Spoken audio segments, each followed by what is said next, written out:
예, 주간 증시 전망대 방송 시작하겠습니다. 지난주에는 AI 버블론, 그다음에 뭐 고용지표 부진, 미국 대법원 관세 관련된 심리 이런 뉴스들이 시장에 영향을 줬고 대부분 다 조금 조심스러운 그런 반응이 나오면서 시장이 하락하는 그런 모습을 보였고요. 이번 주에는 셧다운 문제가 혹시 해결이 되는지, 그리고 미국 어닝 시즌 후반을 맞이하면서 다른 재료로 좀 바뀌게 될 가능성이 높아졌고, 우리나라는 이제 옵션 만기일이 있습니다. 대형주의 어떤 변동성이 좀 커질 수 있는 그런 상황이죠. 수급에서는 외국인들이 대규모 수매됐는데, 제가 파악하기로는 아마 주간 단위로는 역대 최대 정도 될 것 같아요. 제가 찾아본 데이터 기간 내에서는 어쨌든 최대 수매도였거든요. 이런 가운데 하이닉스, 금융주, 제약주 이런 종목군들이 약간 선전하는 정도였고, 그 외에는 뭐 전반적으로는 지난주에는 좀 고전하는 그런 주간이었습니다. 일단 뭐 10월 이후에 어떤 주식시장의 흐름은 대체로 다 주식시장 다 강하고 우리나라가 두드러지게 강했다가 11월 들어서는 이제 대부분 다 하락하는 그런 모습을 보이죠. 근데 이 4개국이 AI 관련된 종목군들, 뭐 이런 종목군들이 두드러지게 올라갔던 나라들이거든요. 근데 이제 일제히 11월 들어서 꺾였죠. 좀 조심스러운 움직임인데, 근데 지난주 같은 경우는 뭐 중국 정도를 제외하고는 대부분 다 하락을 했습니다. 근데 특히 이제 앞서 보여드렸던 우리나라, 일본, 뭐 나스닥, 대만 이쪽이 더 많이 빠졌다라는 건 기술주들 쪽에 AI 버블론 이런 것들이 좀 투자자들에게 부담을 줬구나 이런 것들을 보여주는 거죠. 실제로 보면 지난주에 이제 엔비디아가 7% 빠졌잖아요. 그래서 엔비디아가 좀 두드러지게 많이 빠지고 테슬라도 뭐 좀 노이즈가 있었죠. 그러니까 머스크 1조 원 그 급여 패키지 관련해서 이게 뭐 좋은 거다 나쁜 거다 어쨌든 이런 논란이 있어서 빠졌는데, 어쨌든 지난주는 엔비디아를 중심으로 한 AI 관련된 종목군들이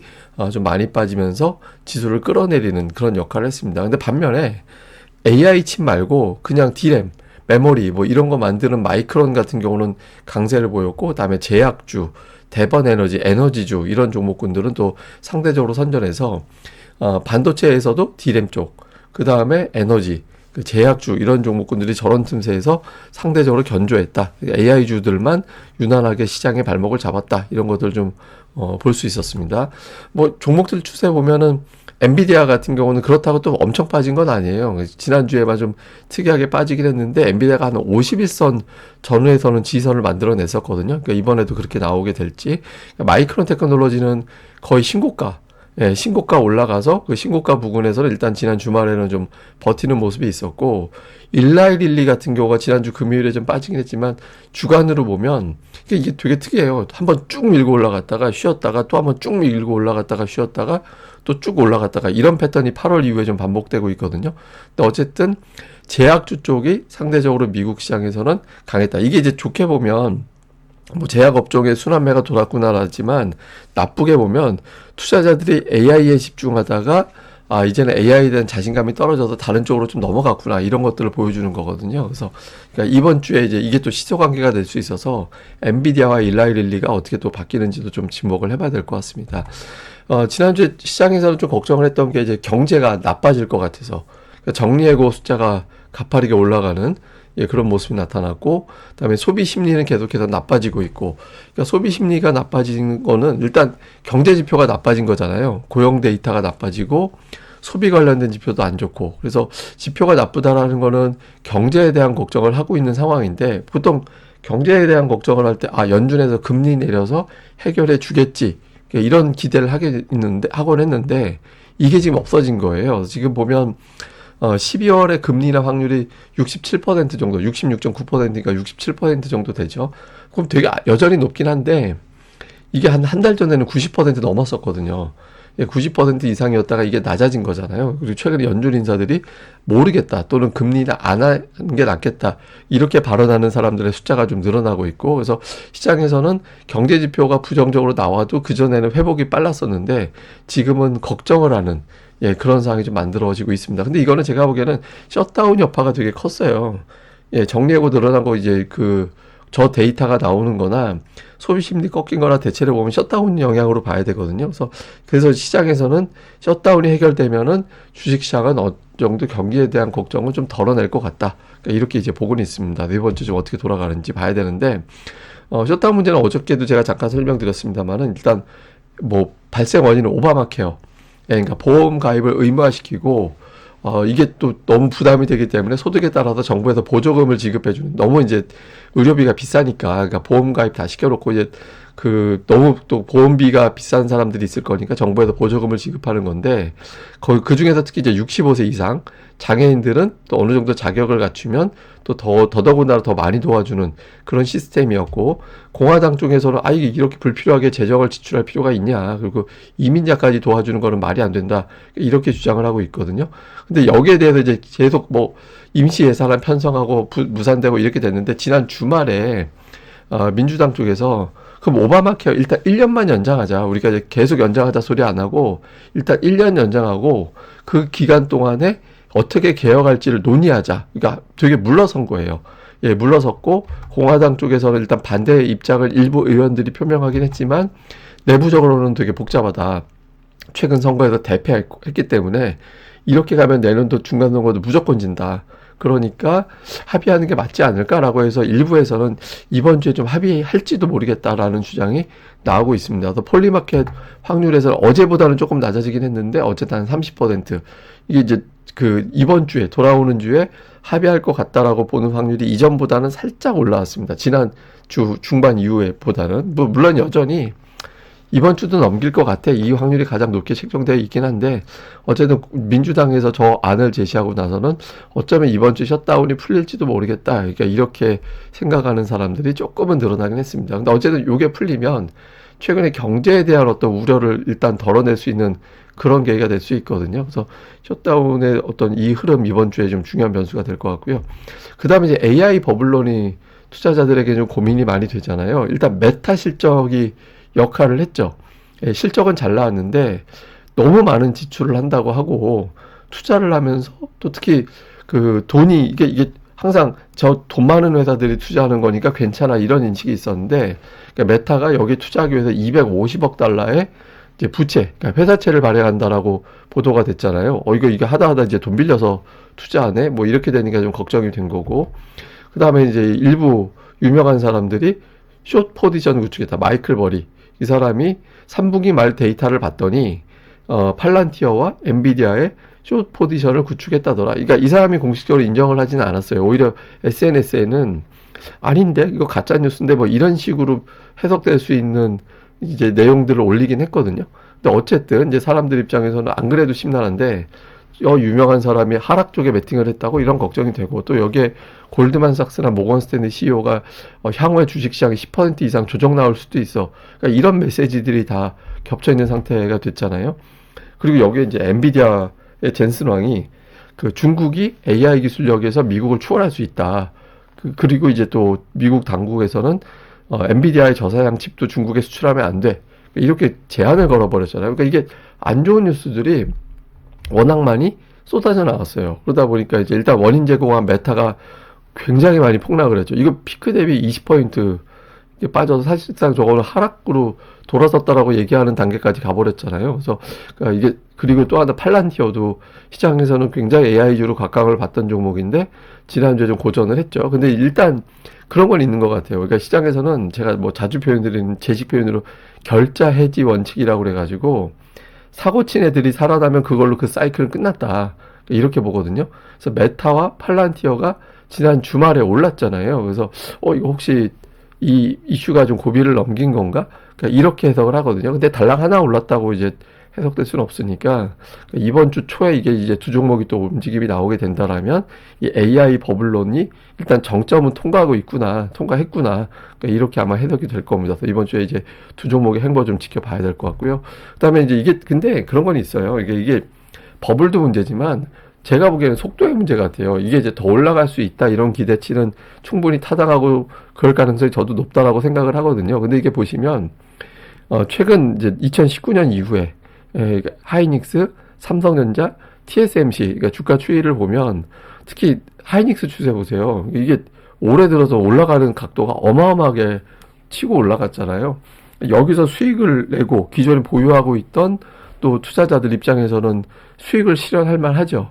예, 그러니까 이게 제가 보기에는 이거는 어떤 버블에 대한 어떤 움직임보다 속도에 대한 움직임이지 않을까. 너무 빨리 올라서 이 정도 수익은 몇 년 만에 몇십 년 동안 거둘 수 있다 이런 보장이 안 되는 수익률이기 때문에 이 중에 일부에서는 이제 덜어낼 수밖에 없는 그런 빠른 속도로 올라왔으니까 뭐 나는 5년 보유하려고 했던 주가가 지금 목표 주가에 도달해 버렸네 이렇게 생각하는 사람들이 좀 많이 있었을 거예요. 그래서 이런 어떤 속도 빠른 거를 좀 조절해 나가는 그런 기간이 좀 진행된 것 같다 이렇게 보면 될 것 같습니다.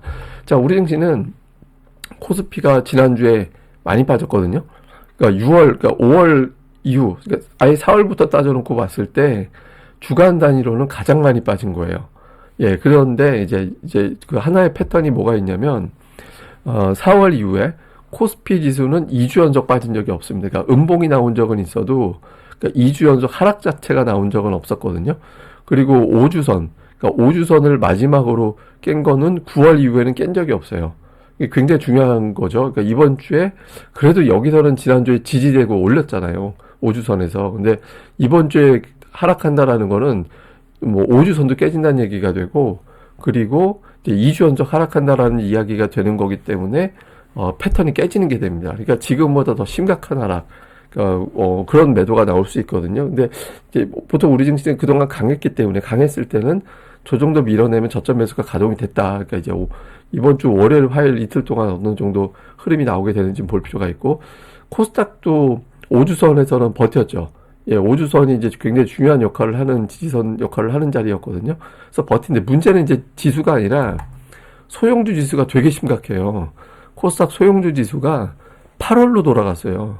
그러니까 8월 첫째 주하고 보면 되게 비슷한 자리가 돼버렸잖아요. 그러니까 코스피 지수는 그래도 대형주 때문에 코스닥 지수는 플러스로 해도 났는데 코스닥의 소형주 지수, 그러니까 상당히 많은 종목이 여기에 속해 있을 텐데 이런 종목군들은 아예 그냥 3달 동안에 제자리가 돼버리는 그런 상황이 만들어지게 된 거죠. 그래서 그러니까 요 흐름에서 이제 예탁금이 최근에 증가했다라는 걸 연결짓고 또 과매도까지 연결짓고 보면 이번 주에 상승 종목 1000개 이상 조금 욕심내면 1200개 이상 상승하는 날이 나와줘야 됩니다.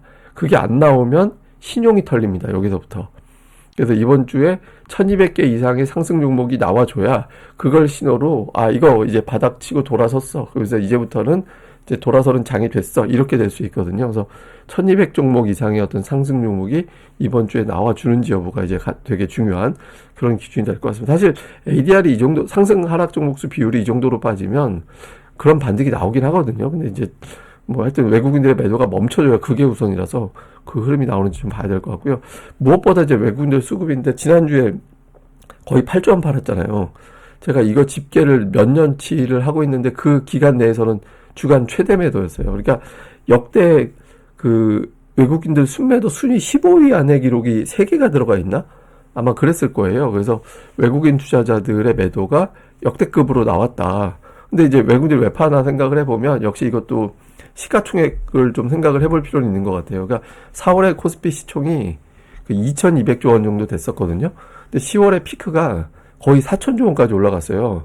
거의 100 가까이 올라갔잖아요. 시가총액이 커졌다라는 건 대형주들이 그만큼 많이 올라갔다라는 거고 외국인들이 대형주 많이 가지고 있으니까 저게 상식적으로 생각을 해보면 우리나라 외국인들 50% 정도 가지고 있다고 치면 외국인들이 그러면 4월에 외국인들 자신들 지분 가치가 1100조 원 정도 됐거든요.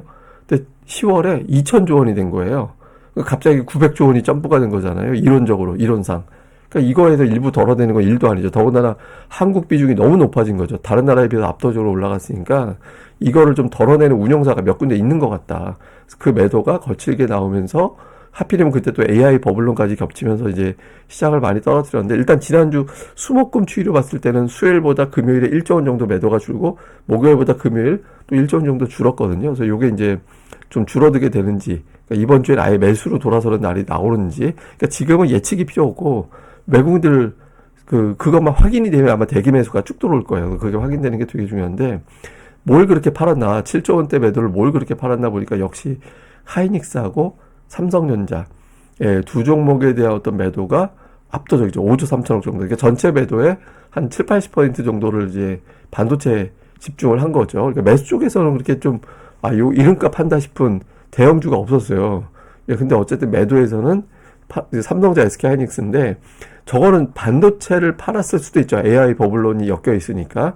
예, 그것 때문에 팔 수 있고, 그 밑에 보면 두산 에너빌리티라든가 이런 것도 AI 때문에 원전, 전력, 이런 것까지 엮여서 움직였던 종목이니까, 거기에 대한 부담이 있었구나라는 게 맞긴 하거든요. 예, 근데 어쨌든 그것도 있지만 제가 보기에는 우리나라 시가총액 비중이 너무 커져서 덜어내는 과정에서 시가총액 1, 2위 종목을 좀 뺀 것 같다. 근데 이제 다행히 이제 지난주 후반에 삼성전자 매수로 바뀌는 날이 있었기 때문에 좀 매도 정점은 지나간 게 아닌가 이렇게 보이긴 합니다.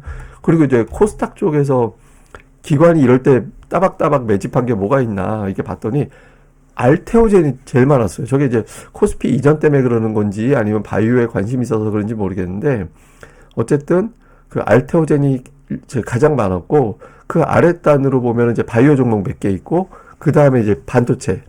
반도체를 되게 열심히 나왔어요. 지난주에 이제 기관들이. 그래서 소부장 쪽은 이제 기관 투자자들이 좀 빌드업, 옛날식 표현으로 매집, 이런 것들은 계속 나오고 있는 것 같습니다. 이제 반면에 이제 그 2차 전지 일부하고, 그 다음에 엔터주 쪽은 이제 매도 쪽에 많이 들어가 있죠. 그래서 요 구도도 이번 주 유지가 되는지 좀 잘 봐야 될 것 같습니다.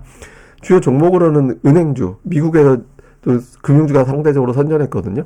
그리고 하이닉스, 마이크론이 올라갔듯이 하이닉스 두 종목 정도가 선전을 하고 나머지는 좀 부진했고요. 근데 하이닉스는 저재료가 간단한 재료가 아니에요. 그러니까 그 HBM4 공급 가격이 50% 올라갔다. 그러니까 기존의 HBM3보다 50% 올라갔다라는 거잖아요. 근데 우리가 뉴스를 기억해 보면 마이크론이 저거 생산해서 공급한다고 했어요. 근데 경쟁사가 들어왔는데 50%를 올린다? 그러면은 마이크론이 지난번에 설계 문제 때문에 초기에 바로 공급을 못할 것 같다. 제대로 양산을. 그런 보도가 있었잖아요. 그러니까 하이닉스가 자신감 있게 우리 50%안 올려주면 생산 안 할게. 이렇게 했다라는 의미가 되는 거잖아요. 그러니까 사실 저 재료가 굉장히 센 재료였어요. 그래서 그런지 몰라도 뭐 하이닉스가 어쨌든 플러스는 제가 주간 단위로 나오긴 했는데 근데 저거는 삼성전자에도 득이 될 수 있는 뉴스거든요. 그러니까 마이크론이 아직까지는 제 역할을 못한다고 하니까. 그러니까 이제 이런 뉴스가 있는데 앞서 말씀드린 대로 알겠어. 근데 너무 빨리 올랐잖아. 그러니까 이런 부분들이 일단 주가의 발목을 잡은 것 같이 보이는데 이제 이걸로 끝났다라고 하기에는 이제 재료들이 아직은 공급되고 있어서 그 좀 물량을 덜어내는 과정만 좀 지나가면 될 것도 같습니다. 그다음에 이제 코스닥 쪽에서는 역시 알테오젠, 뭐 외국인이 제일 많이 샀으니까 그다음에 반도체. 그러니까 미국에서 아까 제가 미국 시장에서 가장 많이 올라갔던 게 일라이릴리하고 마이크론이라고 보여드렸잖아요. 그러니까 우리나라에서도 짝짝이 맞춰가지고 이제 그런 형태로 또 비슷하게 반응을 하는 그런 모습을 보였습니다. 자, 이번 주 주요 변수들을 보면 그 AI 버블론이 저건 그냥 버블론이 완화되는 게 뭔데? 그냥 메타하고 팔란티어 보면 돼요. 그러니까 메타 팔란티어 보고 그 다음에 이제 엔비디아 이렇게 봐서 이게 이제 이틀 이상 연속으로 올라가면 되는 거예요. 그리고 이제 미국 경제지표 부진에 대해서는 지표가 부진한 걸 뭐 한 방에 돌릴 수는 없잖아요. 그러니까 셧다운이 해소될 거냐, 요걸로 이제 봐야 될 거고, 그다음에 이제 기대 요인은 앞서 말씀드린 대로 셧다운 협상 가능성이 조금 높아진 것 같다. 그러니까 공화당이 버티기 어려울 것 같다. 좀 선거 이슈 때문에 요게 있고, 그다음에 이제 반도체 기업들 실적이 워낙 좋다. 우리나라가 추세적으로 여기서 피크치고 하락장으로 바뀌지는 않을 것 같다. 뭐 이런 것들이 있죠. 그리고 일정으로는 이제 미국 어닝 시즌이 거의 마무리가 되면서 미국 기업들 자사주 매입이 시작이 되고, 그 다음에 이제 우리나라 이제 옵션 만기일이 있습니다. 목요일에. 그래서 요 옵션 만기일이 좀 변수가 되는지. 그 다음에 수급에서 어쨌든 외국인들 매도가 지난주 수목금 지나가면서 줄어들었는데, 이번 주 아예 그냥, 4천억 이상의 수매도는 못 버팁니다. 코스피에서. 예, 그러니까 이거 이하로 떨어져주고 욕심내서 매수까지 붙어주느냐. 있고 하나는, 고객 예탁금이 87조 원 됐거든요. 88조 원 됐다가 이제 87조 원 됐죠. 그러니까, 이 정도에서 이번 주에 만약에 더 늘어나서 90 넘어가게 되면 코스닥 쪽에서 소형주, 중소형주군에서 뭔가 확 변화가 생길 수 있어요. 그래서 예탁금 지금도 한두 업종 정도는 올릴 수 있는 돈은 들어왔다고 보여지거든요. 그래서 예탁금 효과를 좀 계속 봐야 될 것 같고, 그리고 이제 소형주 특히, 그러니까 8월 수준까지 하락해버렸기 때문에 너무 많이 빠졌다. 그래서 이번 주에 코스닥에서 1200개 이상의 상승하는 날이 나와줘야 이제 밀어붙이는 게 시작이 된다. 이렇게 될 수 있어서 저 흐름이 나오느냐 안 나오느냐. 여전히 소형주 쪽은 안 볼 거냐? 아니면 이제부터는 선별적으로 보기 시작할 거냐? 그러니까 1200개 기준으로 보면 될 것 같습니다. 그리고 이제 종목들로는 반도체, 제약, 금융 이런 것들이 이제 지난주 선전했다라고 말씀드렸잖아요. 근데 이 중에서 뭐가 가느냐에 따라서 시장의 성격이 달라져요. 그러니까 반도체가 간다 그러면 AI 버블론 딛고 다시 지수 4,000 훌쩍 넘기는 쪽으로. 근데 제약이나 금융이 간다. 그럼 금융은 차라리 뭐 국내 정책 때문에 가는 거니까 금융이 가는 것도 스토리가 나쁘진 않아요. 근데 제약이 가면 투자 심리가 불안하다라는 의미가 돼요. 그래서 이 중에서 이제 어떤 종목군들이 가장 두드러지게 올라가느냐에 따라서 시장의 성격이 달라지기 때문에 그 시장을 읽을 때 어느 업종이 이제 우선적으로 가는지를 좀 잘 봐야 될 것 같습니다. 예, 이게 이제 제가 보여드릴 거는 우리나라 PR, 코스피의 PR 기준이거든요. 그러니까 코스피가 PR이라는 거는 주당 순이익의 몇 배 정도에서 거래가 되느냐 그러니까 보거든요. 근데 코스피가 지금 한 20배 정도 선행 말고 현행으로 볼 때, 그러니까 지난번 고점에서 근처까지 올라왔거든요. 근데 보시다시피 상승장에서는 한참 올라가요. 한 30배까지 올라가기도 해요. 예, 뭐 적게 올라가도 한 25배 정도까지 올라가거든요. 그러니까 지금 자체가 절대적으로 과거 강세장하고 비교해 볼 때 비싸다고 얘기할 정도는 아니에요. 근데 앞서 말씀드린 대로 속도가 너무 빠르죠.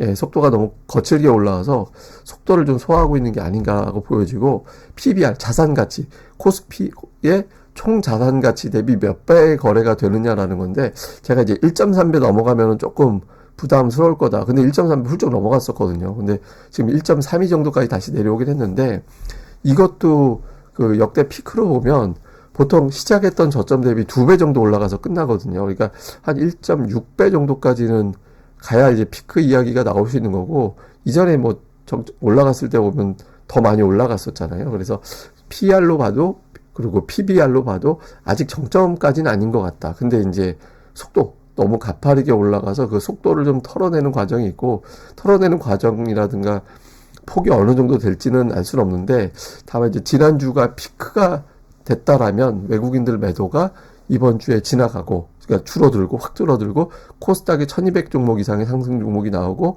미증시에서 팔란티어와 뭐 이런 어떤 종목군들, 메타 이런 종목군들이 돌아서고, 이런 신호가 나오면 이제 바닥을 치고는구나 이렇게 인식을 하면 될 것 같습니다. 어쨌든 지금 과매도권 와 있어서 코스닥에 얻는 중소형주 이런 것들에 대해서도 좀 변화가 생기는지 이런 것들은 계속 관찰을 해야 될 것 같습니다. 예, 그럼 또 이번 한 주 또 잘 보내시고요. 저는 또 다음에 뵙겠습니다. 이 방송 구독하기와 좋아요, 예, 꼭 부탁드립니다. 감사합니다.